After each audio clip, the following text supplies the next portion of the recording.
Assalamualaikum warahmatullahi wabarakatuh. Bismillahirrahmanirrahim. Alhamdulillahi rabbil alamin. Assalatu wassalamu ala asrafil anbiya'i wal mursalin wa ala alihi wasahbihi ajma'in. Amma ba'du. Sahabat beriman yang dimuliakan Allah Subhanahu wa taala, Islam selalu memberikan petunjuk yang baik bagi umatnya, bahkan mengenai waktu bangun tidur yang paling baik. Islam menganjurkan untuk bangun pagi secara rutin. Sahabat beriman yang dimuliakan Allah Subhanahu wa taala, berikut ini adalah 13 keutamaan bangun pagi dalam Islam. Keutamaan yang pertama, membuka pintu rezeki. Ketika Rasulullah pulang dari salat subuh dari Masjid Nabawi, beliau mendapati putrinya bernama Fatimah masih dalam kondisi tertidur. Maka beliau bersabda, "Wahai anakku, bangunlah, saksikan rezeki Tuhanmu, dan janganlah kamu termasuk orang yang lalai. Karena Allah memberi rezeki kepada hambanya antara terbit fajar dengan terbit matahari." Hadis riwayat Imam Ahmad dan Al-Baihaqi. Lalu keutamaan yang kedua, terpenuhi segala kebutuhannya. Dari hadis Imam At-Tabrani dan Al-Bazar, Rasulullah SAW bersabda, "Bangunlah pagi hari untuk mencari rezeki dan kebutuhan-kebutuhanmu. Sesungguhnya pada pagi hari terdapat barokah dan keberuntungan." Lalu yang ketiga, didoakan malaikat. Nabi Muhammad SAW bersabda, "Watajtami'u malaikatul laili wa malaikatun nahari fi salati fajr." Dan para malaikat malam dan malaikat siang berkumpul pada salat fajar subuh. Hadis riwayat Bukhari dan Muslim. Rasulullah SAW bersabda, tiap menjelang pagi hari dua malaikat turun. Yang satu berdoa, "Ya Allah, karuniakanlah bagi orang yang menginfakkan hartanya tambahkan peninggalan." Malaikat yang satunya lagi berdoa, "Ya Allah, timpakan kerusakan kemusnahan bagi harta yang ditahannya, dibakhilkannya." Muttafaqun alaih. Lalu yang keempat, mendapatkan ampunan Allah Subhanahu wa taala. Rasulullah SAW bersabda, siapa saja yang memasuki pagi hari, ia tidak berniat menzolimi seseorang, maka diampuni baginya terhadap segala dosa.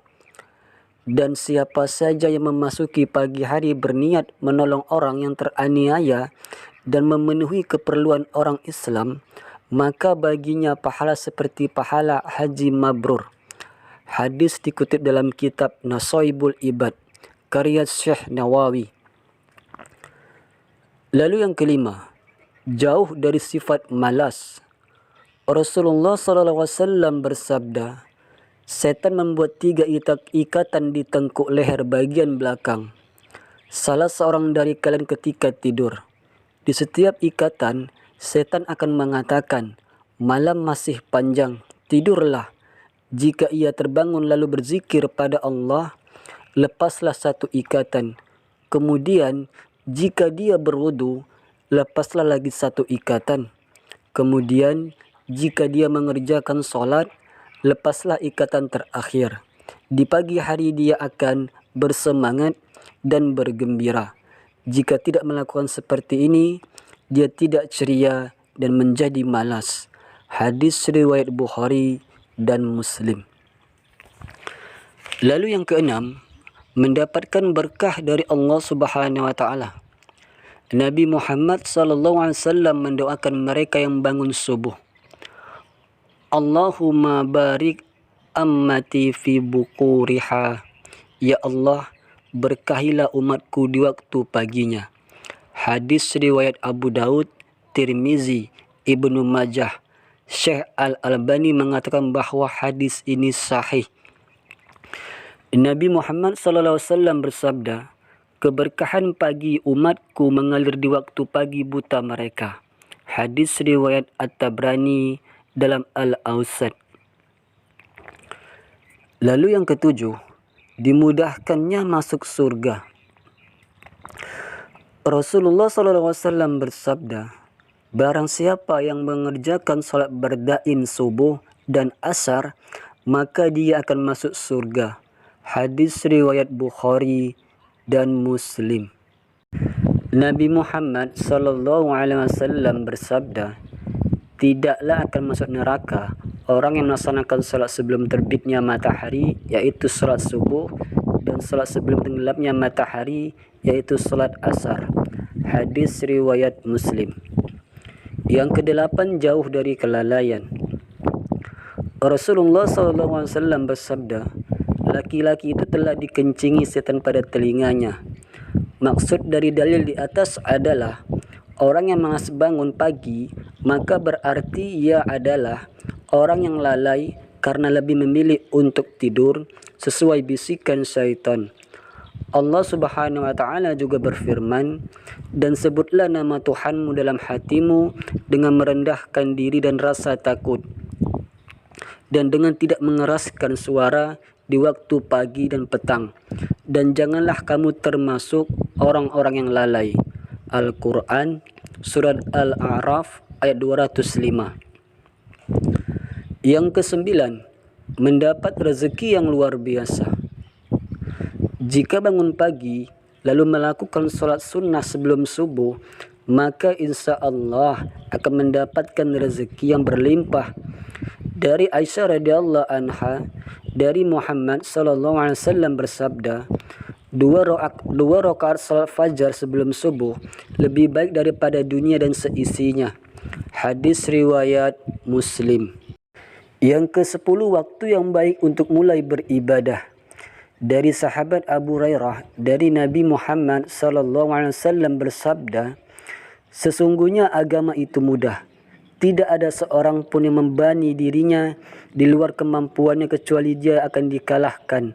Hendaklah kalian melakukan amal dengan sempurna, tanpa berlebihan dan menganggap remeh. Jika tidak mampu berbuat yang sempurna, maka lakukanlah yang mendekatinya. Perhatikanlah ada pahala di balik amal yang selalu kontinu.